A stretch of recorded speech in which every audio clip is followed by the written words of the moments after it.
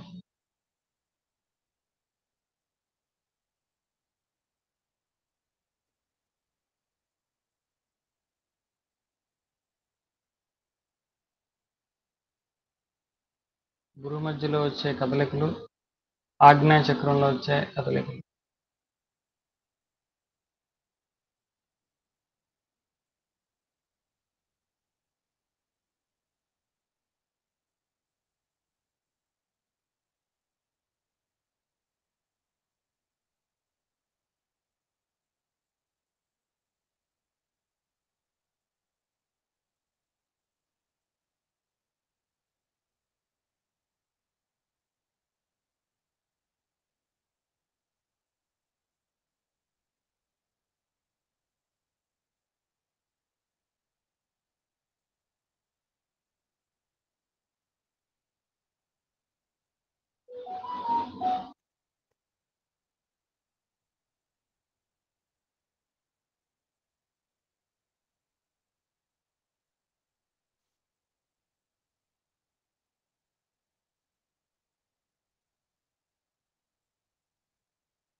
మనం స్వస్వరూప ధ్యానాన్ని కొనసాగిద్దాం. ముందుగా తల్లిదండ్రులు, ఫాదర్, మదర్, అమ్మ, నాన్న, I'm sorry for hurting you. I'm sorry for judging you. I'm sorry.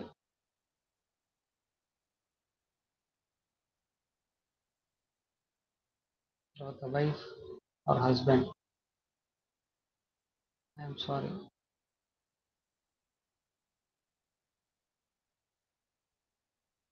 I'm sorry అనేది మనం వాళ్ళ హర్ట్ చేసినందుకు, బాధ పెట్టినందుకు అని మనకు మనసు ఆటోమేటిక్ తీసుకుంటుంది. కాబట్టి ప్రతిసారి మనం ఆ వివరాలు చెప్పాల్సిన అవసరం లేదు, మన మనసుకు అర్థమవుతుంది. Dear wife, I'm sorry. Dear husband, I'm sorry. My dear children, I'm sorry. I'm sorry, I did not understand you properly. My dear brother and sister, I'm sorry for hurting you. I'm sorry.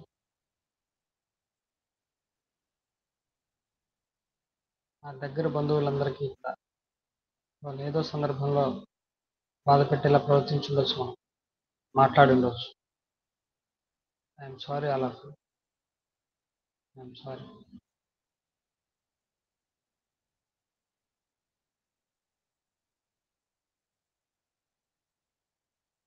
మన బాస్ని comment చేస్తారు, criticise చేస్తారు, వేలేట్ చేస్తారు. అతని పరిస్థితిని అర్థం చేసుకో. I'm sorry boss, I'm sorry. అలాగే మనతో పనిచేసే సహోద్యోగులు, వాళ్ళని కూడా అర్థం చేసుకోలేము. I'm sorry all of you. Sorry.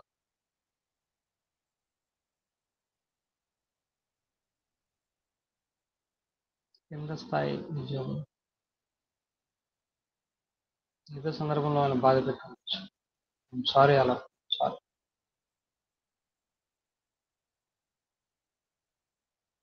మన నైబర్స్, ఇరుగు పొరుగు అందరికీ sorry. I'm sorry. I'm sorry.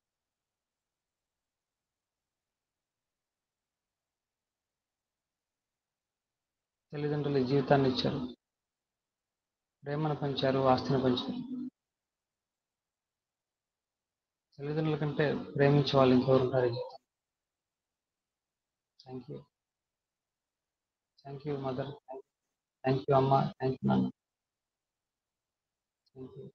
Love you. Thank you for your love.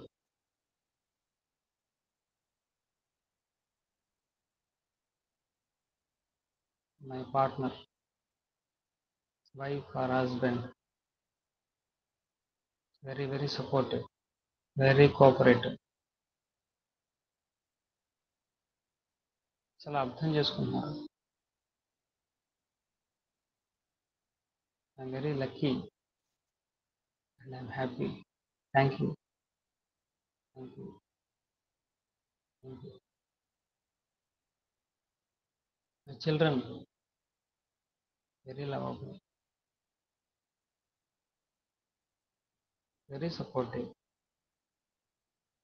very cooperative. Love you. Thank you, my dear children. I love you. తోబుట్టువులు, అన్న, తమ్ముడు, అక్క, చెల్లి, thank you all for your care, for your love, for your affection. Thank you. Thank you. I love you all. మన దగ్గర బంధువులు ఏదో సహాయం చేస్తారు మనం.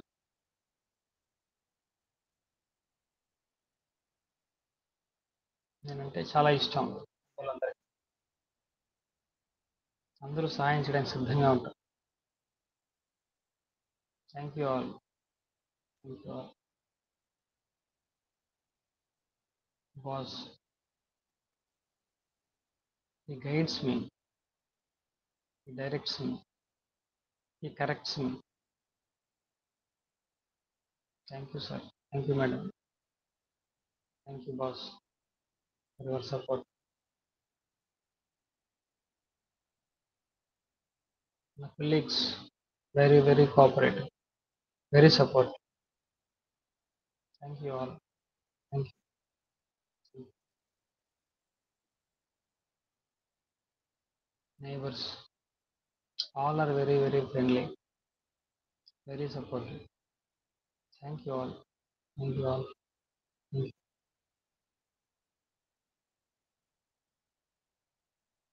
మీ దృష్టిని భూమధ్యలో ఉంచండి. మీకు కనపడే కాంతి మీ హృదయం నుంచి వచ్చినటువంటి ప్రేమ తరంగాల. ఆ కాంతి మీ శరీరం చుట్టూ వ్యాపించున్నది.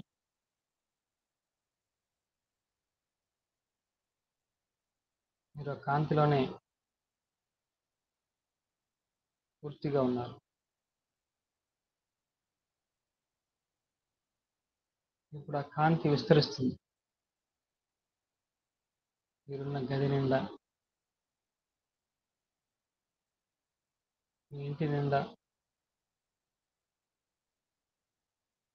మీరున్నటువంటి భవనం,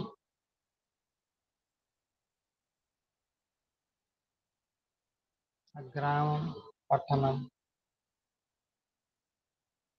జిల్లా, రాష్ట్రం, దేశం,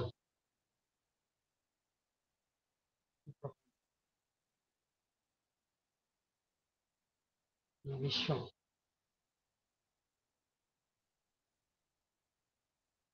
విశ్వమంతా వ్యాపించింది. Unconditional love, spreading entire universe. You are in the universe. Universe is within you.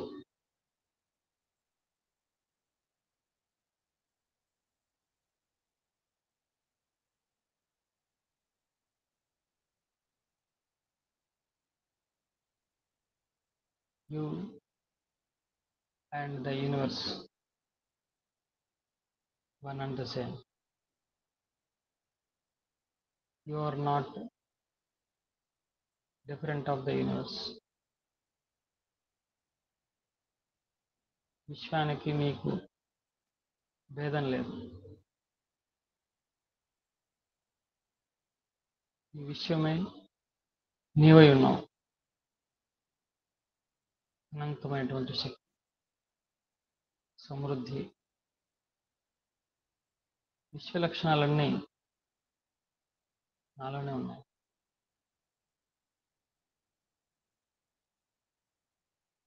విశ్వంలో ఉన్నటువంటి శక్తి నాలో ఉంది.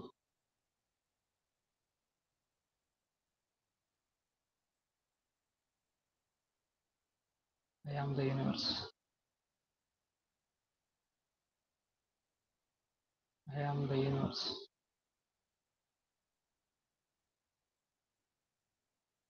I am with the universe. I am fully the universe.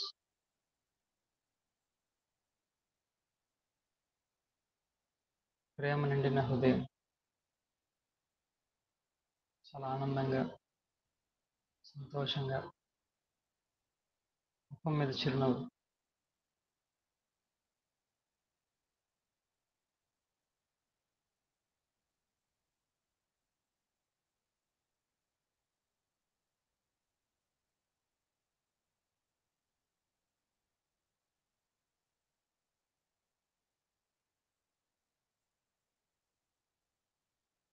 ప్రేమ, ఆనందం తెలిసినటువంటి స్థితిలో సంపూర్ణంగా ఉన్నాను.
సర్వే జనాః సుఖినో భవంతు. ఓం శాంతి శాంతి శాంతి.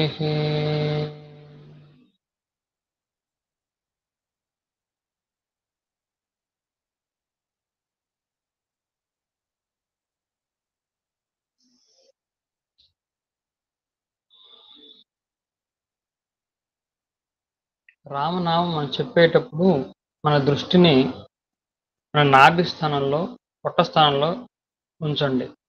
అక్కడ ఇలాంటి కదలిక మీరు గమనిస్తూ ఉండండి. ఇటువంటి కదలిక అది అక్కడ ఉన్నటువంటి చక్రాలు అలా కదులుతూ ఉంటాయి. రకారం చెప్పినప్పుడు పూర్తయిన తర్వాత దృష్టిని గురు మధ్యలో ఉంచుతాం.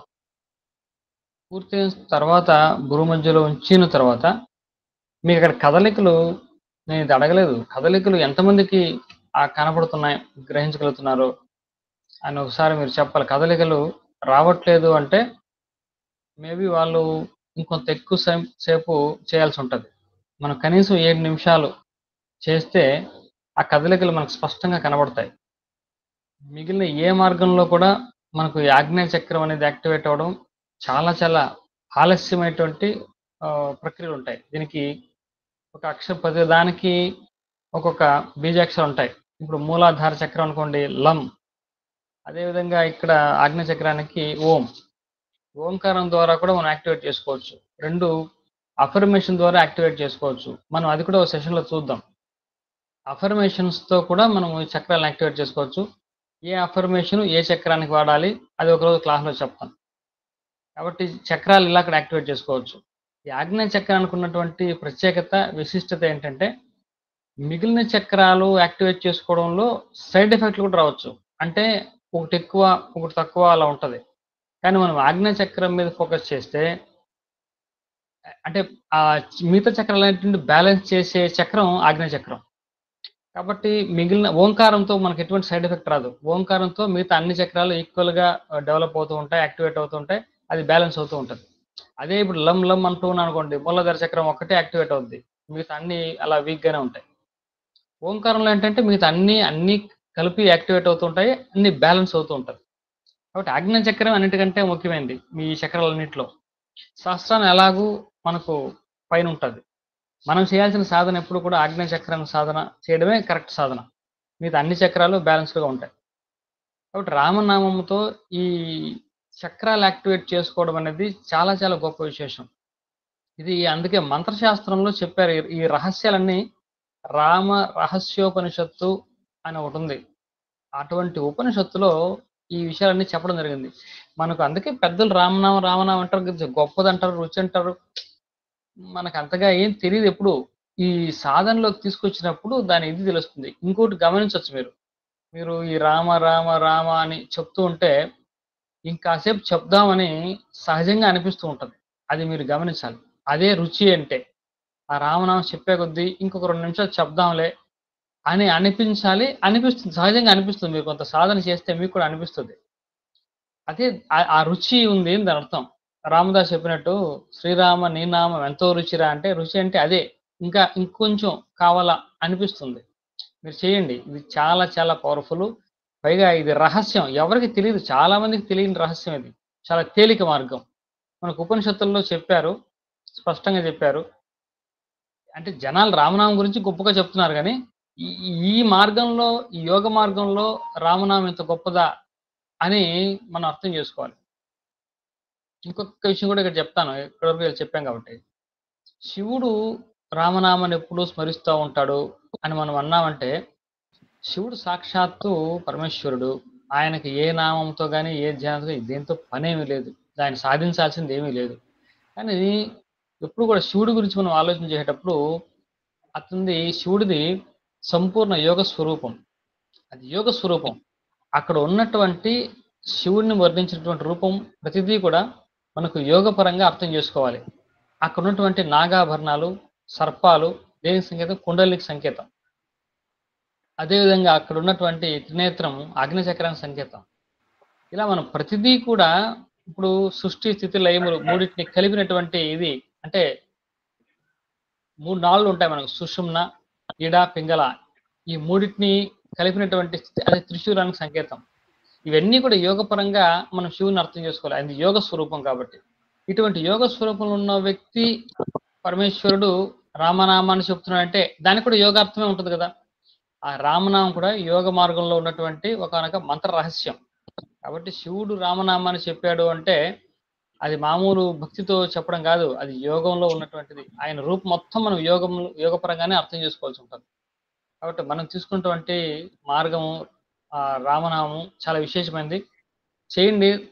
చాలా తక్కువ సమయంలోనే మనకు ఈ యొక్క పీనియల్ గ్లాండ్ యాక్టివేషన్ అవుతుంది. ఎప్పుడైతే పీనియల్ గ్లాండ్ యాక్టివేషన్ అవుతుందో అప్పుడు వెల్త్ రిథమ్ కోడ్ మనకు యాక్టివేట్ అవుతుంది. మనకు సంకల్పం కొద్దీ మనకు అన్ని పనులు అవుతాయి. అప్పుడు మీకు అఫర్మేషన్తో, విజువలైజేషన్తో పెద్ద పనేమీ లేదు. సాల్ట్ వాటర్ టెక్నిక్ ఇవన్నీ కూడా అవసరం లేదు. ఒక్కసారి సంకల్పం పెడితే అది అవుతుంది అంతే. అవ్వకపోతే కదా ఇవన్నీ. అంత పవర్ఫుల్ ఉంటుంది. సరే, మనం ప్రతిజ్ఞ చేసి ఈరోజు క్లాస్లోకి వెళ్దాం. అందరూ గుండెల మీద చేతులు పెట్టుకోండి. నేను ఎల్లప్పుడూ ఆనందంగా ఉంటాను. విశ్వ నియమాలు అర్థం చేసుకుని విశ్వసమ్మతమైన జీవితాన్నే గడుపుతాను. ఈ ప్రపంచమంతా ఆ విశ్వమాత యొక్క స్వరూపంగా భావిస్తున్నాను. సంపూర్ణ ఐశ్వర్యంతో మరియు ఆరోగ్యంతో ఉండటం నా హక్కుగా భావిస్తున్నాను.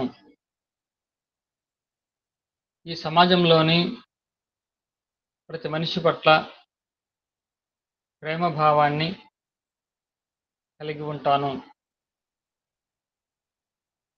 ఇతర జీవుల పట్ల కారుణ్యాన్ని ప్రదర్శిస్తాను. నా లక్ష్యాలను సాధించే శక్తి నాలోనే సంపూర్ణంగా ఉన్నదని విశ్వసిస్తున్నాను. నాకు అన్ని వేళలా సహకరిస్తూ నేను చేసే ప్రతి పనిలోనూ విజయాన్ని అందిస్తున్న విశ్వమాతకు సదా కృతజ్ఞతలు తెలియజేస్తూ ఉంటానని త్రికరణ శుద్ధిగా ఆ విశ్వమాత సాక్షిగా ప్రతిజ్ఞ చేస్తున్నాను.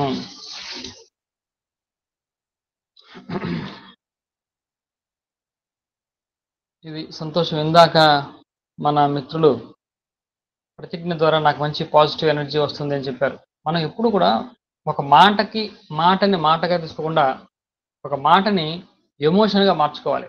ఐ లవ్ యూ అన్నప్పుడు ఐ లవ్ యూ అనడానికి ఐ లవ్ యూ అంటే ఒక ఎమోషన్గా మార్చడానికి తేడా ఉంది. మనం ఎప్పుడు కూడా ఈ లా ఆఫ్ అట్రాక్షన్ ప్రాక్టీస్ చేసేవాళ్ళు ప్రతిదీ ఒక ఎమోషన్ బాగా గుర్తుపెట్టుకోవాలి. ప్రతి మాటలోనూ ప్రతి పదంలోనూ ఒక ఎమోషనే ఉంది. కాబట్టి అటువంటి ఎమోషన్ని మనం యాడ్ చేస్తే ప్రతి మాటకి ఆ రిజల్ట్ ఇంకోలా ఉంటుంది. అన్నిటికంటే ముఖ్యం ఎమోషన్. కాబట్టి మనం కట్ అవుతుంది సార్, వాయిస్ కట్ అవుతుంది. కట్ అవుతుందా? బాగా వస్తుంది సార్. పర్లేదండి. బాగా ఇందాక వస్తుంది నుంచి అలాగే ఉందా? లేదు సార్, బాగుంది సార్. అసలు ఎక్కడ ప్రాబ్లం ఉంది. ఓకే. కాబట్టి మనం చెప్పే ప్రతి మాటలోనూ కూడా ఒక ఎమోషన్ యాడ్ చేయడానికి మనం ప్రయత్నం చేద్దాం. అంటే మన లైఫ్ స్టైల్లో అది కూడా అలవాటు చేసుకోవాలి. ఏ చిన్న మాట చెప్పినా ఇక్కడ నుంచి రావడం కాదు. I love you, I love you. ఇప్పుడు మనం ఓపెన్ గురించి ఆలోచన చేస్తున్నాం. I love you, I love you, I'm sorry, please forgive me, thank you, I love you. ఎన్ని చెప్పినా ఇప్పుడు ఏదో మిషన్ రికార్డెడ్ టేప్లో ఉంటుంది తప్పిస్తే ఎమోషన్ ఎక్కడ యాడ్ అవుతుంది? కాబట్టి ఆ ప్రతిజ్ఞలో కూడా మన ఎమోషన్ అందరి పట్ల ప్రేమ భావాన్ని చూపిస్తాను, ఇతర జీవుల పట్ల కారుణ్యాన్ని ప్రదర్శిస్తాను అని గుర్తు రావాలి. మన ఇంట్లో మనం బయటికి వెళ్ళినప్పుడు ఒక కుక్కో పిల్లో చూసినప్పుడు వీటి పట్ల కదా నేను కారుణ్యాన్ని చూపించవలసింది. ఒక చిన్న దెబ్బ తగిలింది, అయ్యో పాపం అంటే అండమే మన కారుణ్యం. కాబట్టి ఒక చెట్టు పట్ల అన్నింటి పట్ల కారుణ్యాన్ని మనం ప్రదర్శించాలి. ఇవన్నీ కూడా మనం లైఫ్లో ఒక భాగం అయిపోవాలి. ఎవరిని చూసినా దేన్ని చూసినా యూనివర్స్‌లో వీళ్ళొక భాగం కదా! నేనొక భాగం, వీళ్ళొక భాగం. యూనివర్స్ మనందరం కలిస్తేనే కదా యూనివర్స్. యూనివర్స్ యొక్క సంపూర్ణ స్వరూపం ఏమిటి? మనందరం కలిసి. అంటే నేను మీతో గొడవ పడినా, మీరు నాతో గొడవ పడినా, మరి నేను యూనివర్స్‌తో గొడవ పడినట్టే లెక్క. ఎందుకంటే మీరు కూడా యూనివర్స్‌లో భాగమే.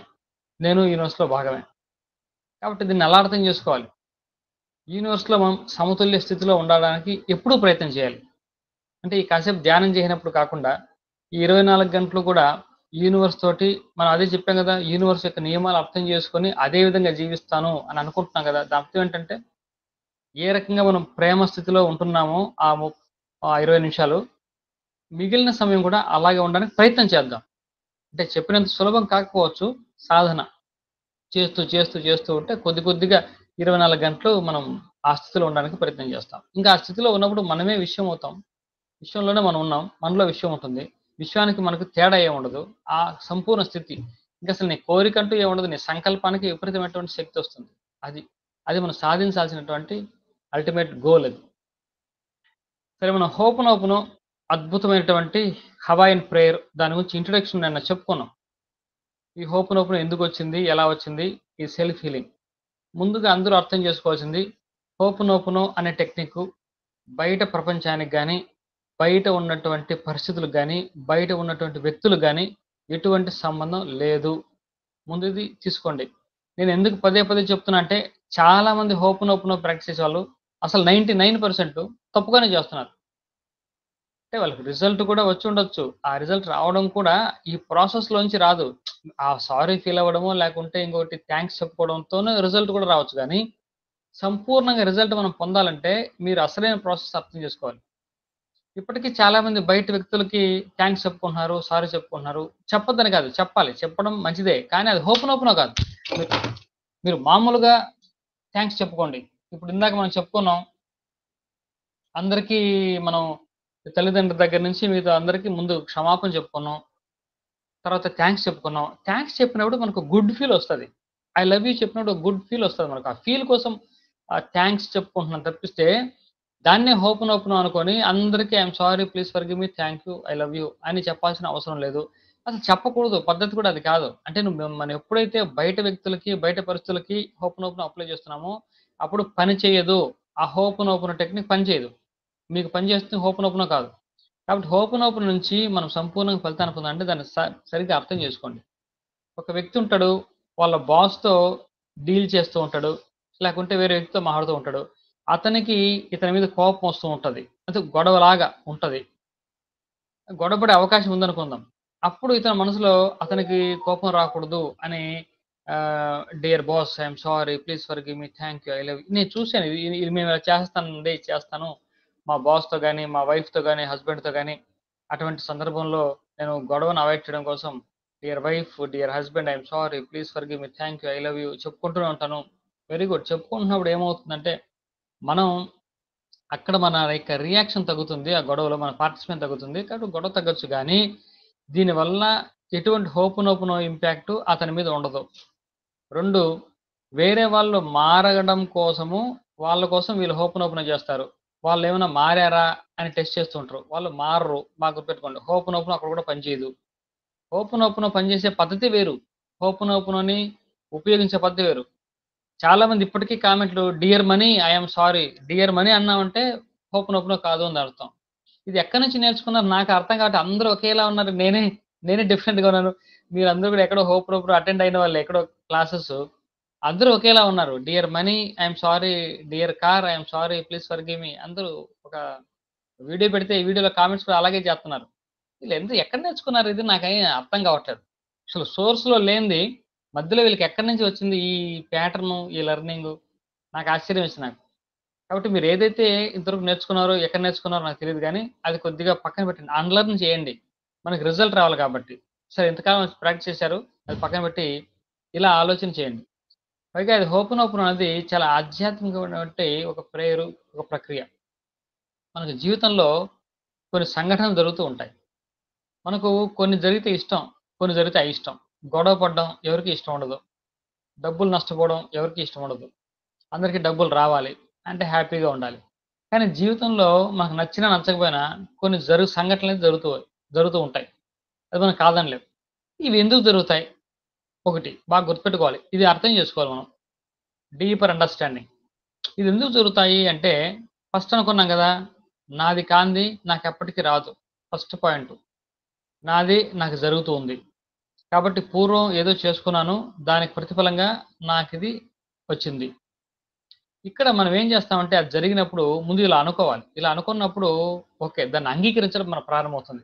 మనం అంగీకరించినప్పుడు ఏమవుతుందంటే, ఆ సమస్యకు, ఆ కష్టానికి రెస్పాండ్ అవుతాం. రెస్పాన్స్‌కి, రియాక్షన్‌కి ఉన్నటువంటి తేడా. ఈ అండర్‌స్టాండింగు, ఈ జ్ఞానం లేనివాడు ఈ హోపోనోపోనో ప్రాసెస్‌లో ఏదైతే మనం 100% రెస్పాన్సిబిలిటీ నేనే అని అంటున్నామో, అప్పుడు మాత్రమే వాడు రెస్పాండ్ అవుతాడు. లేకపోతే రియాక్ట్ అవుతాడు. ఈ రియాక్ట్ అవ్వడం అంటే ఏమిటి? ఫర్ ఎగ్జాంపుల్ ఒక గొడవ జరిగింది. ఈ గొడవ జరిగిన తర్వాత రియాక్షన్స్ ఎలా ఉంటాయంటే, ఇంక వస్తువుల్ని ఇరగ్గొట్టేయడము, కొట్టేయడము, వాళ్ళని ఇంక రకరకాల డ్యామేజ్‌లు చేసుకోవడము. ఈ గొడవ డ్యామేజ్ వల్ల ఇంకొక రూ. 10,000 నష్టం చేసుకోవడం, రూ. 5,000 నష్టం చేసుకోవడం. ఇవన్నీ కూడా దేనివల్ల వస్తుంది అంటే దేర్ ఈస్ ఎ డేటా. దాన్నేమంటామంటే ఇంగ్లీష్‌లో కరెక్ట్‌గా కార్మిక్ ప్యాటర్న్ అంటాం. Karmic pattern. అది జరగడం వరకే మన ప్రారబ్ధం. మన ప్రారబ్ధం కొద్దీ నాది కానిది నాకెప్పటికి రాదు అని చెప్పినప్పుడు, మనకేదో జరగాల్సిన ఒక రూ. 10,000 నష్టపోవాల్సుంది. అది నష్టపోయాం. అంతవరకే జరిగింది. ప్రారబ్ధం అంతే ఉంది. ప్రారబ్ధం తర్వాత నువ్వు ఎలా రియాక్ట్ అవుతున్నావు? ఆ రూ. 10,000 నష్టపోయిన దాన్ని అంగీకరించలేక, దాన్ని సహించలేక, దాన్ని వ్యతిరేకించడానికి దాన్ని మళ్ళీ ఫైట్ చేయడం. వాడితో వీడితో ఫైట్ చేసి, గొడవ పడి, ఇంకా ఎక్కువ డ్యామేజ్ క్రియేట్ చేసుకొని, ఇంకా ఎక్కువ మనశ్శాంతి పోగొట్టుకోవడం అనేది మన దగ్గర ఉన్నటువంటి రకరకాల ఆలోచనలు, భావాలు, రకరకాల నమ్మకాలు, రకరకాల ఎమోషన్సు, రకరకాల ప్రోగ్రామ్స్. Most important programs. ఈ ప్రోగ్రామ్ వల్ల మనం అలా రియాక్ట్ అవుతాం. చూడండి ఒక రూ. 10,000 నష్టం జరిగిందనుకోండి. ఒక నలుగురికి ఒకే జరిగింది. ఈ నలుగురు ఒకే రకంగా స్పందించాలా అని లేదు. ఒక్కోడు ఒకలా స్పందిస్తూ ఉంటాడు. ఏంటి తేడా? అంటే వాళ్ళలో ఉన్నటువంటి ప్రోగ్రామ్స్. అంటే వాళ్ళలో ఉన్నటువంటి ఎమోషన్ లెవెల్స్, వాళ్ళలో ఉన్నటువంటి నమ్మకాలు, బిలీఫ్స్. ఫర్ ఎగ్జాంపుల్ ఒకడు అనుకుంటా ఉంటాడు. వాడి నమ్మకం. అంటే ఇవన్నీ కూడా కాన్షియస్ లెవెల్‌లో తెలీదు. సబ్‌కాన్షియస్ లెవెల్‌లో ఉంటాయి నమ్మకాలు. ఏంటంటే వాడు ఒక రూ. 10,000 నష్టం చేశాడు అనుకోండి. మనం దాన్ని సహించామనుకోండి. సరే ఓకే. పోతే పోయిందిలే అనుకుంటే వీడు చేతకానోడు అని వాడు నమ్ముతున్నాడు. కాబట్టి నేను చేతైనోడిని, నేను సమర్థుడిని కాబట్టి దాన్ని ప్రతిఘటించి ఏదో చెయ్యాలి అనుకుంటూ ఉంటాడు. ఇంకొకడు ఇటువంటి ప్రోగ్రామ్ ఏం పెట్టుకోలేదు. ఇటువంటి నమ్మకం ఏం మైండ్‌లో పెట్టుకోలేదు. పోతే పోయేది పోద్దిలే అనుకుంటూ ఉంటాడు. అంటే పోయేది పోతే దాన్ని ప్రతిఘటించకపోతే ఈడసలు పౌరుషం లేనివాడు అనేటటువంటి ప్రోగ్రామ్ లేదు. వీడు పెద్దగా రియాక్ట్ అవ్వడు. మన రియాక్షన్స్ అన్నీ ఎందుకొస్తున్నాయంటే, మనం డీప్ సబ్‌కాన్షియస్ లెవెల్‌లో దేన్ని నమ్ముతున్నాం, దాన్ని మనం ఏంటంటే ప్రోగ్రామ్ అంటాం. ఎటువంటి ప్రోగ్రామ్ చేశాం, అటువంటి ప్రోగ్రామ్స్ ద్వారానే మనకి రియాక్షన్స్, రెస్పాన్సెస్ అన్నీ వస్తూ ఉంటాయి. అసలు ఓవరాల్‌గా మనల్ని నడిపించేది బేసిక్‌గా ఒకటి అయితే, మన కర్మలు మనల్ని నడిపిస్తూ ఉంటాయి. మన కర్మఫలాలు మనకొస్తూ ఉంటాయి. మనం దాన్ని కాదనలేం. ఆ తర్వాత అది 30%. ఆ 30% రిమైనింగ్ 70% మనల్ని నడిపించేదేంటంటే, మనలో ఉన్నటువంటి ప్రోగ్రామ్స్. మనం ఎటువంటి ప్రోగ్రామ్స్ మనలో ఉన్నాయో ఎన్ఎల్‌పిలో మేము న్యూరో లింగ్విస్టిక్ ప్రోగ్రామింగ్‌లో ఆ ప్రోగ్రామ్స్ గురించి మేము ఎక్కువ డిస్కస్ చేస్తూ ఉంటాం. ప్రోగ్రామ్స్ ఎటువంటి ప్రోగ్రామ్ ఉంది? అంటే మనీ పట్ల ఎటువంటి ప్రోగ్రామ్ ఉంది ఈడికి? వ్యక్తుల పట్ల ఎటువంటి ప్రోగ్రామ్ ఉంది? ఆరోగ్యం పట్ల ఎటువంటి ప్రోగ్రామ్స్ ఉన్నాయి? అంటే చిన్న చిన్న మైనర్ విషయాల్లో కూడా ఒక ప్రోగ్రామ్ ఏర్పడిపోతుంది. ఎప్పటికప్పుడు ఓహో! ఇది ఇంట్లా, దీన్నిలా చేయాలి. ఈ టాబ్లెట్స్ ఇంత, ఈ మెడిసిన్ ఇంత, ఈ డాక్టర్ ఇంత, మనుషులు ఇంతే.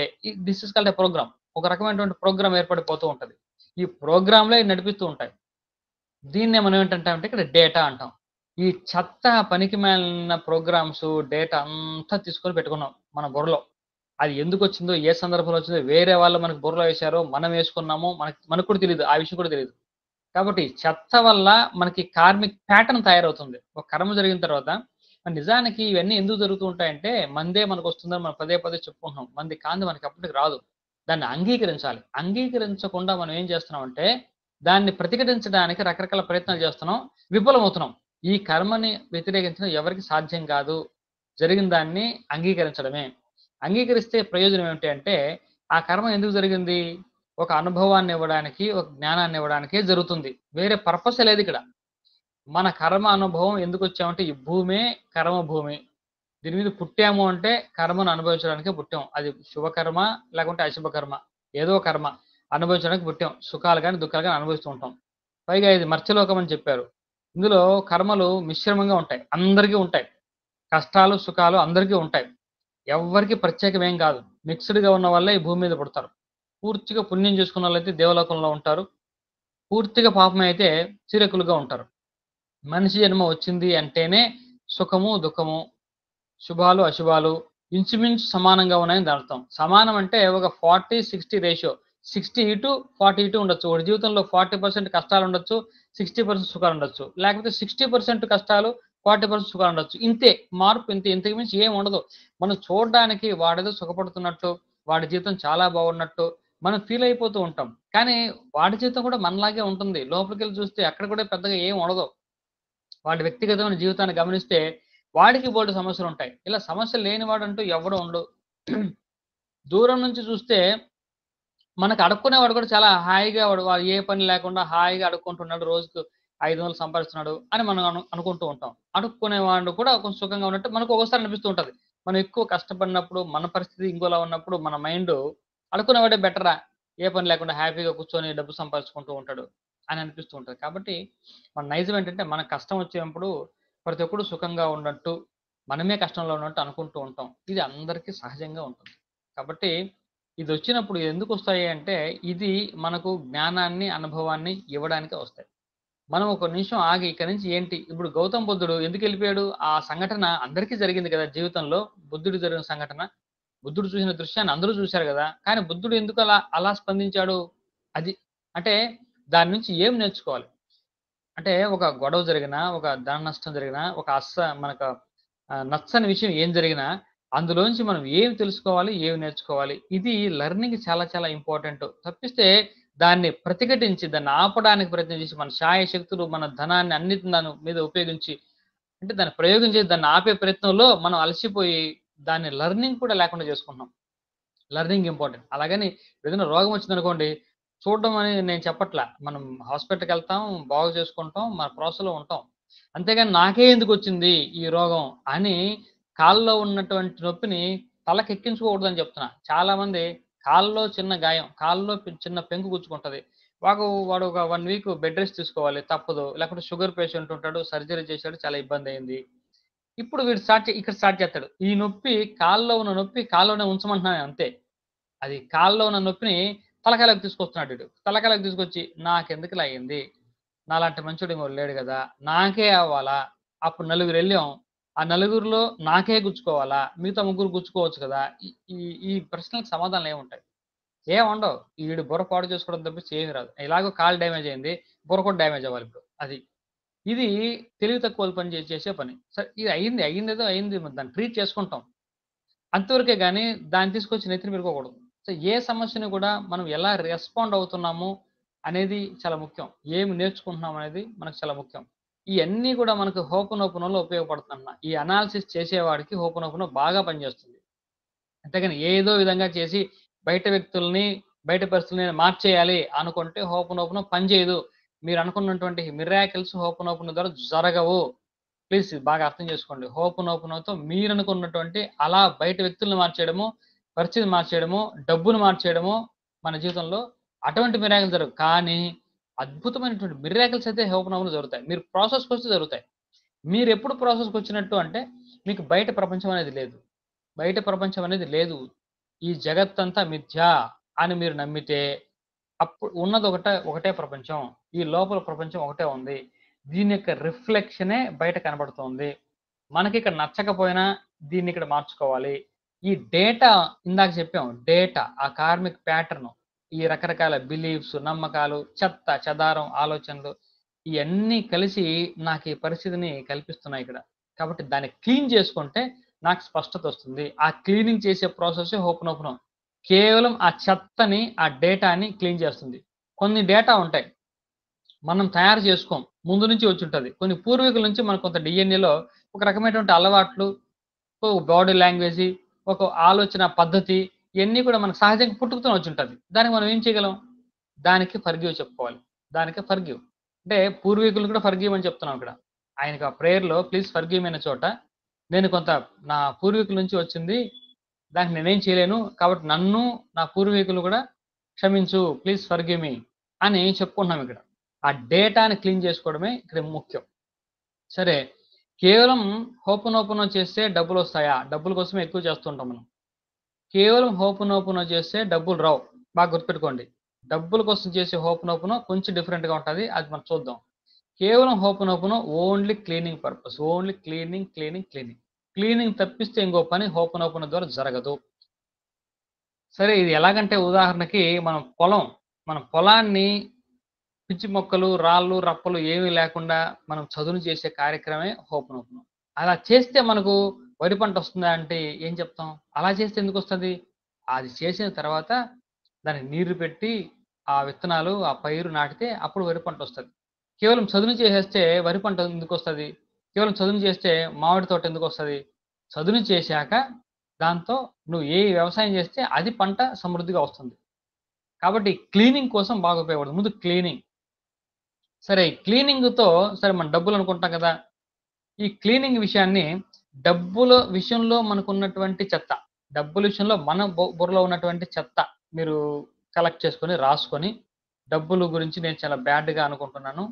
ఆల్రెడీ ఉంది. డబ్బుల వల్ల మనుషులు పాడైపోతారని, డబ్బు అసలు నా జీవితంలోకి రాదని, డబ్బు నన్ను చూస్తే వ్యతిరేకం అని ఏదో అనుకుంటారు కదా! ఈ చెత్త క్లీన్ చేసుకోవడానికి మనం హోపనోపనో చేసుకుంటే మళ్ళీ డబ్బు ఫ్లో వస్తది స్పెసిఫిక్‌గా. లేకుంటే హెల్త్ కోసం హోపనోపనో చేసుకోవచ్చు. కానీ జనరల్‌గా హోపనోపనో జనరల్ క్లీనింగ్ పర్పస్. మైండ్‌ని ఆ డేటాని క్లీన్ చేసుకోవాలి.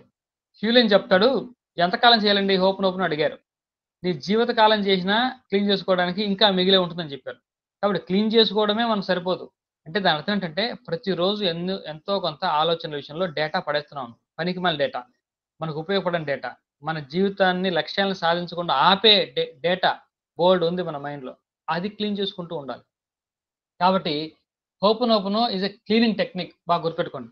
సరే, ఇక్కడ ఆపుతున్నాను. రేపు క్లాస్‌లో హోపనోపనో మనం ప్రాక్టీస్ చేద్దాం.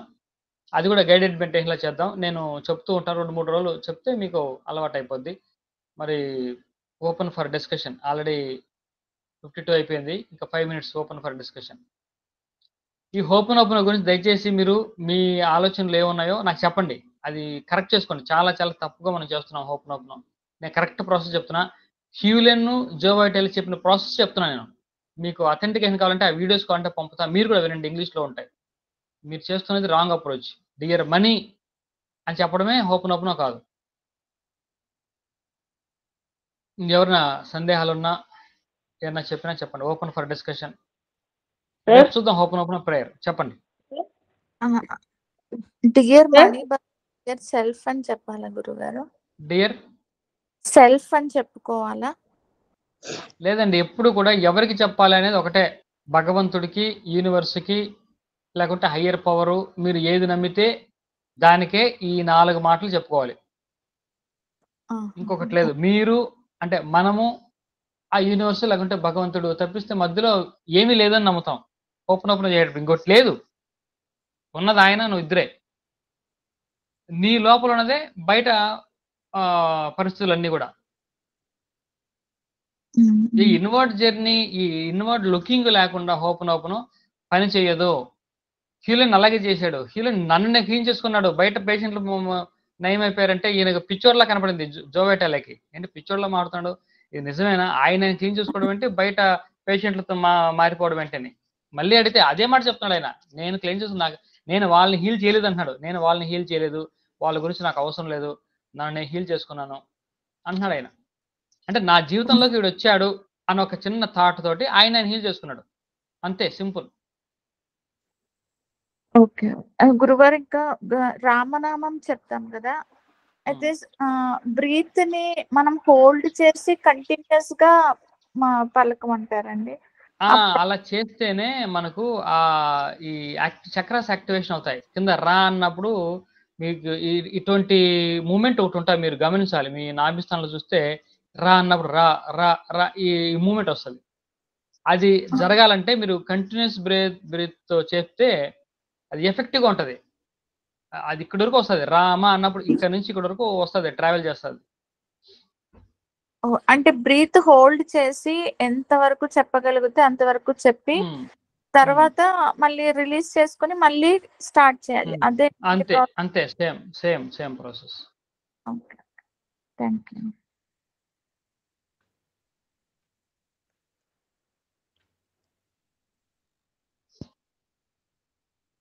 మీరు సరే ఈ ప్రశ్న ఎంతమందికి ఇక్కడ కదలికలు గమనించగలుగుతున్నారు? ఆగ్నేయ చక్రం దగ్గర భూమధ్య స్థానంలో రామనామం చెప్పిన తర్వాత ఇక్కడ కదలికలు గమనించగలుగుతున్నారు ఎంతమంది? సార్ మీకు సార్ చెప్పండి. సార్ నిన్న క్లాస్లో నాకు అది మీరు చెప్పిన పాయింట్ బాగా నచ్చింది. అదే కదలిక గురించి. దేని గురించి అండి? ఈ కనుబొమ్మల మధ్య కదలిక అన్నారు కదా, కదలిక ఫీల్ అవుతున్నారా? నిన్న ఫీల్ అయ్యాను సార్, కానీ ఈ రోజు ఎందుకో నాకు డిస్టర్బ్ గా తెలుస్తుంది. అదే మనం అదేలే ప్రాసెస్ లోకి వెళ్ళకపోతే మనకు ఆ ఫీల్ రాదు. మినిమం 7 నిమిషాలు చేస్తే వస్తుంది. కరెక్టే, ఒకసారి అవదు. అంటే ఇప్పుడు రియాలిటీ కరెక్టే, మీరు మీ అబ్జర్వ్ కరెక్టే అండి. ఎందుకంటే ఈరోజు నాకు కూడా రాలేదు. నాకు ఎందుకు నాకు కూడా కదలికలు ఎక్స్పీరియన్స్ చేయలేదు నేను ఈరోజు హానెస్ట్లీ. అంటే నాలో ఏదో డిఫెక్ట్ అనుకుని నేను అనుకున్నాను. ఏంటో నాకు కూడా ఆ ఫీల్ రాలా ఈ రోజు రాలేదు. మామూలుగా అంటే నాకు 7 times చెప్తే కూడా నేను I can feel that sensation. ఆ సెన్సేషన్ ఒకటి మనకు వస్తూ ఉంటది ఇక్కడ. అందరూ ఎక్స్పీరియన్స్ చేయండి. ఈరోజు నాకు రాలేదులేండి. Doubt sir. సార్ నిన్న మీరు క్లాసులో నాది కానిది నాకు ఇప్పటికీ రాదు అన్నారు. అవును. దాని గురించి నాకు అంటే మనకి ఏ పరిస్థితి ఇప్పుడు మనకి ఏదైతే పరిస్థితి ఇప్పుడు వచ్చిందో, మీ జీవితంలోకి ఏ వ్యక్తులైతే వచ్చారో, మీ జీవితంలోకి ఎటువంటి పరిస్థితులు కష్టాలు సుఖాలు వచ్చాయో ఇవన్నీ కూడా రావాల్సినటివే. వాటి కోసమే మీరు ఈ లైఫే తీసుకున్నారు. వాటిని అనుభవించడం కోసం ఈ బర్త్ తీసుకున్నారు. దీన్ని ఏమంటారంటే కార్మిక్ ఎక్స్చేంజ్ అని అంటాం. అంటే ఎక్స్చేంజ్ కాదు, అంటే న్యూట్రలైజ్ అవ్వడం.